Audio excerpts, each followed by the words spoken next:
Right, it's Easter Monday at time of recording this. About to go to a new retro game store.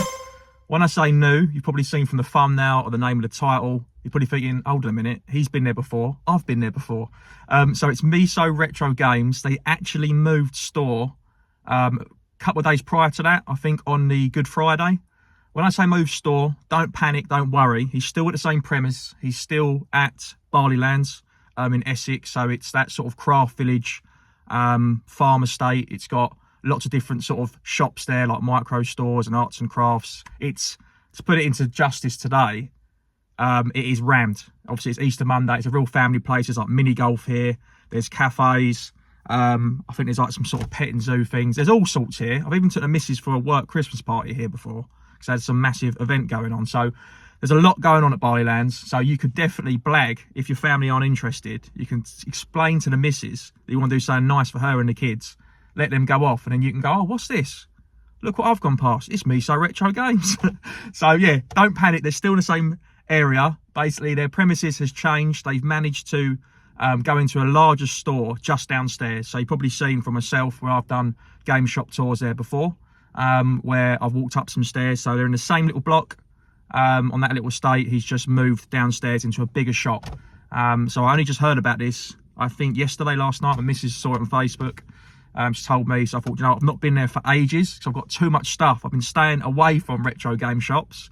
If you're watching this video and you saw the video before that, obviously I went to Saw Thumb's Retro Games in York while I was away with the missus, and it made me think I need to get back to some of these gaming shops because it gave me the buzz for it again. So Miso is probably the only one in my local area that's open today, and yeah, it's made sense because he's moved store. So what perfect timing. So a lot of you probably won't know, and it would be nice to see what he's got in, because he'll have a lot more room to display games, so it's better for him. I'll put a link in the description to his website. You can order as well if you don't live local. So we'll go see Luke in a second. I've basically got a big bag of games, of stuff to trade in, a lot of stuff in here. Now, he's not going to take all of it. There's a good chance that Luke probably won't take any of it, to be honest with you, but I thought I'd let him have first dibs on what I've got in there. I've got to go to CX regardless, because I've got an old Garmin watch which I've not wore for about 2 years because I run with my Apple Watch, and it's just collecting dust. I had a look the other day, and you can trade it in for like 50 quid. So I've got a couple of bits I'm going to take to CX regardless after this, but I've got some stuff, some car boot sales that he might be interested in, like some, you know, old wrestling DVDs and stuff like that, which I don't want, which I've picked up for cheap, and he might want to sell them in the shop, so I might be able to flip them in and get something potentially for the new Game Gear collection. So we shall see. So anyway, I'll stop waffling and we'll head in. We'll see some footage. I'll stop the commentary of Miso Retro Games, and then we'll go back to the games room probably after for some pickups. So I'll see you guys soon. So there's an absolute huge car park outside. So you'll get free parking. You park up and you literally walk through these gates, which will be to the left of where you park, and you walk through the village, and he's there on your immediate left. So great location. Time to look and see what goodies he's got inside.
let's head back to the games room, review some of the footage we've just seen, and go through the pickups. Now just look at that NES Turtle box set.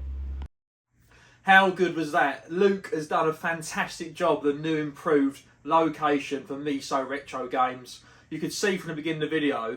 So before, you'd walk in, and then if you didn't know, you wouldn't stumble across it unless you was walking around all different shops. You'd have to know it's there. So first time I found the shop many moons ago, I googled it, found out where it was, and went looking for it. But if you weren't aware that Miso was there, unless you went into, because there's like these little sort of separate parts of the building. There's like cafes, there's different shops, there's food stalls. There's loads of little boutique places there. So you'd have to walk in and upstairs. And there was like a Pokemon card or comic book store thing or something opposite. That came a long time after. But there wasn't many other shops that were busy on that floor. All I can recall is Miso itself was the only shop there I could think of. But now, he's downstairs. As soon as you walk in, it's like the second place on your left. There is another store, I think it's a comic book store, had like a rocket ship logo. So come hand, they'll help each other out, those two businesses. So they'll, I think it might be like a toy collecting shop or something like that. But yeah, I'm not too sure. Maybe we'll cover that next time. But yeah, the location is fantastic. So as soon as you go in, it's on your immediate left. So, and it's, my video has not done it justice. The footage really hasn't. So next time I'll go in there and do some pickups, I'll just film. I won't do a whole tour again, but I'll just film myself going in there and grabbing what I do, because I should have walked in really and panned the camera around left and right, because as soon as you walk in, the first thing that hits you is nice high ceilings. It's all open. There's loads of light. Obviously, got loads of natural daylight from the windows. There's a beautiful PS1 display, and it's hard for room to display games. So obviously, on the spine, it might have things alphabetical. You look on the spine, but then it's only the rarer, expensive titles they'll put face on in a cabinet in any retro game shop. This is, including CEX. They'll put them like face on, so you can see the artwork on there. But unless you have got a shop like CEX where you've got ample of room, they can obviously have these long racking systems with all the games face on, so you can see. But most shops can't do that. They've got too much stock, and so they've got to pick and choose which ones they do. But yeah, this one, I'll put a picture up again so you could see, but I'm sure you saw it in the video. But as soon as you walked in, the PS1 games, like we were talking about, was there before. The PS1 section didn't necessarily get a look in compared to other sections, but it's just displayed so beautifully. So he's going to still improve it. It's not the final version. Obviously, these shops, people adapt, move, and they evolve as they go on. And Luke did say, you know, it's not quite how he wants it, but my God, the last shop, I didn't think there's anything wrong with it. I thought he'd moved to a bigger space, but it's so much more improved. So, like, well done, Luke. He must be absolutely over the moon of it, and I think he was. From the conversation we had. So I'll stop blabbering and keep it short and sweet. Just wanted to say how much of an awesome shop that is. So do make sure you go and check it out. If you missed the address earlier, I'll put in a link to his website, address, everything will be in the description of this video. So check all that lovely stuff out. So yeah, he's got his own nice little branding as well, his own little bags. So I did trade some stuff in with Luke in the end, which is really handy, because there's certain things that CEX don't take. Hard to give an example. It's not necessarily things they've got a lot of. There's just certain things which they don't take, which is really odd. I'll give you two examples. NBA Jam on the Megadrive they don't take. I didn't take this to Luke before, but this is another example. I've had NES titles. I think this time it was, one of the games might have been Dragon, the Bruce Lee or Jackie Chan. Can't remember. Like martial arts game. That's another one that they don't seem to take. There's certain things I don't take, but Luke took some games off me, which is a big favour. So managed to turn it into some credit, and then it kept the cost down of everything, because like there's so much there. I walk around and I pick up so much stuff, but then you get to the end, you calculate, you know, I can't afford this, not today. So you got to try and think, right, what do I care least about? And you start putting it back, and you get a little stack, and you're like, right, I'm buzzing for these. I'm passionate about these little items. I'm happy with these, you know. There was some other games I wanted to get. I'll put them back there. I won't say what it is in case you run out and get them from me, because I might want to go back and get them in a couple of weeks' time. But first one out of the bag, little Nintendo Switch title, Gear Shifters. I'm going to put up some footage on the screen so you can see. I already own this game, right? I've showed footage of this game before. I've raved about this game before, and I've showed it on a pickup video before. This game was always hard to get hold of through CEX and through Amazon. It was a cheap game, like not like 40-50 quid, you know, like 20 or 30 quid. But it's just such a good game. It's a numbskull game, and there must not have been too many copies because every time someone brought it, no one's trading it in. There never was any copies. It's hard to get hold of. I don't know if because there's people like myself talking about it online, so then it hypes it up and people buy them, but I couldn't find a copy for ages. When I say ages, a few weeks. Then I finally got a copy, and then I think it's still the same. I was watching a Ed Hunt's video just today, actually, after picking this up, because I picked this up a couple of days ago without going off into a tangent. He saw a game at a boot sale, and the guy had a high price on it, and he was saying, "Oh yeah, you can't get hold of it." And I was thinking, surely that's not the case now.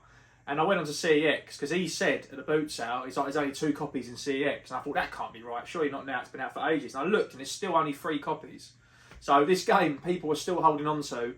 The reason I wanted to get this is because I knew that it was a bit of a rare. Seems silly saying that about a modern game, and I've already got a copy of it. But it's a game I do love, and it's basically a top-down, retro-inspired, side-scrolling shoot-'em-up in cars. And these shoot-'em-up games tend to hold their value, and they go up. And everyone in the retro scene at the moment, or the last couple of years, or since however long it's been out, has raved about it and has got the game. I've heard lots of different people talking about it and enjoying it. Retro Ghetto and pretty much everybody else. I can't remember who brought it to my attention the first time, but I remember getting it and I was raving to it to the guys at the Unofficial Controller podcast, and all the lads in the Discord jumped on the bandwagon. And yeah, anyone who hears about this game absolutely loves it. So this collector's edition was priced the same as, it might have been £5 more. It was £30, but I think this game's 25 quid anyway. And everything's in there. It's just, also the game's sealed. I don't want to pull, I will put everything out for you. So the game's still sealed anyway, so you've got a sealed copy. Obviously, it's not got the Nintendo plastics, whether that means anything, I don't know. I'm not big on collector pieces, I really aren't, because I just think the boxes are all random sizes. They annoy me, to be honest with you. And I don't know. I know some people buy them and for value and sell them on later on, but I just think, unless it's your favourite game, I don't mind having the odd one, but I'm not someone just to collect them for the sake of collecting it. I think it's a bit of a waste of time, really. There's loads of postcards in there, and then there's even like a badge, a little booklet. Little things you normally expect to get. Tat, basically, is what I would call tat. Yeah, I'm not a huge fan of collector stuff, but if it's a game you really like, then obviously go for it and have the odd one. So for this, the reason why it's a no-brainer for me, it's a game I do really like. The price I knew was about the same as the game is anyway, and I'm sure that the value of that's not going to go down anyway. So I thought, and I've never seen that about. So yeah, little collector edition for gear shifters. So I thought that's pretty cool. Display that one. Now some Game Gear stuff.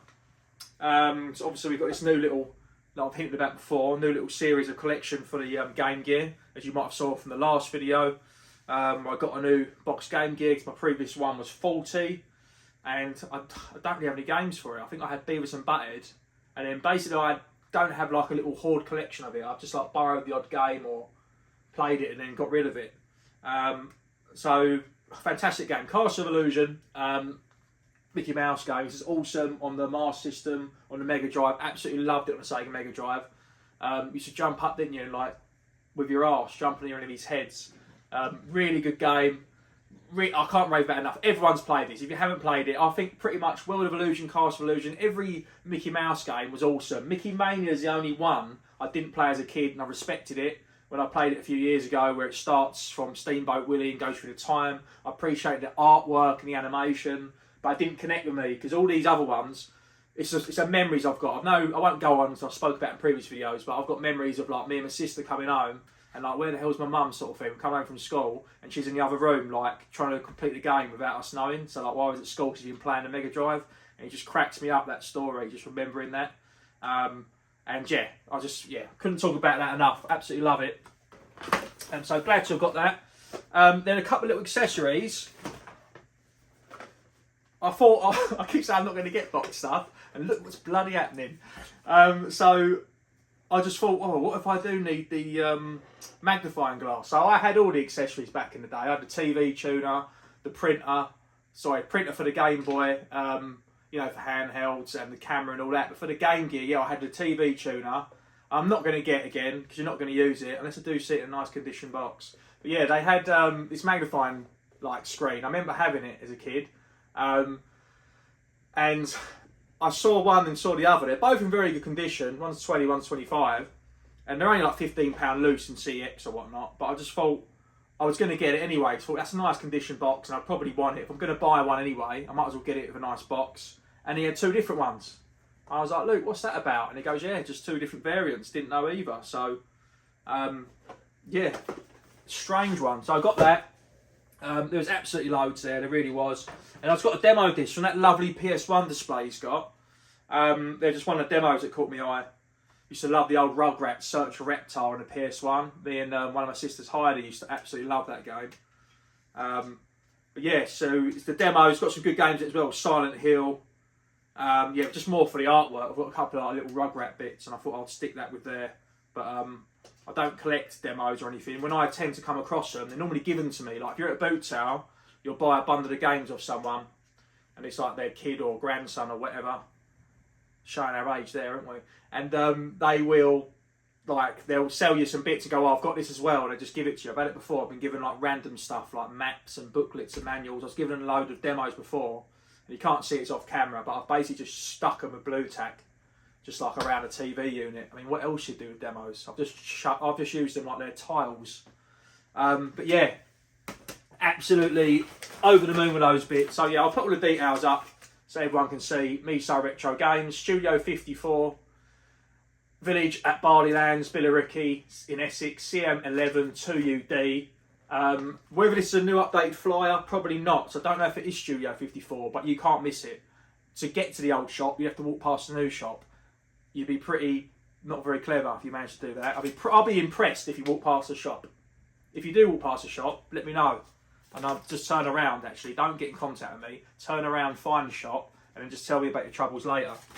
But yeah, absolutely awesome. I just want to say thank you to Luke at Miso Retro Games. Did me a cracking deal. We always look after each other. Yeah, just thanks very much, and thanks for letting me record. I do always ask in case people say in the comments and have a go at me, but I am very polite. Thank you very much. But yeah, I hope you enjoyed the video. I'll see you later on. Cheers.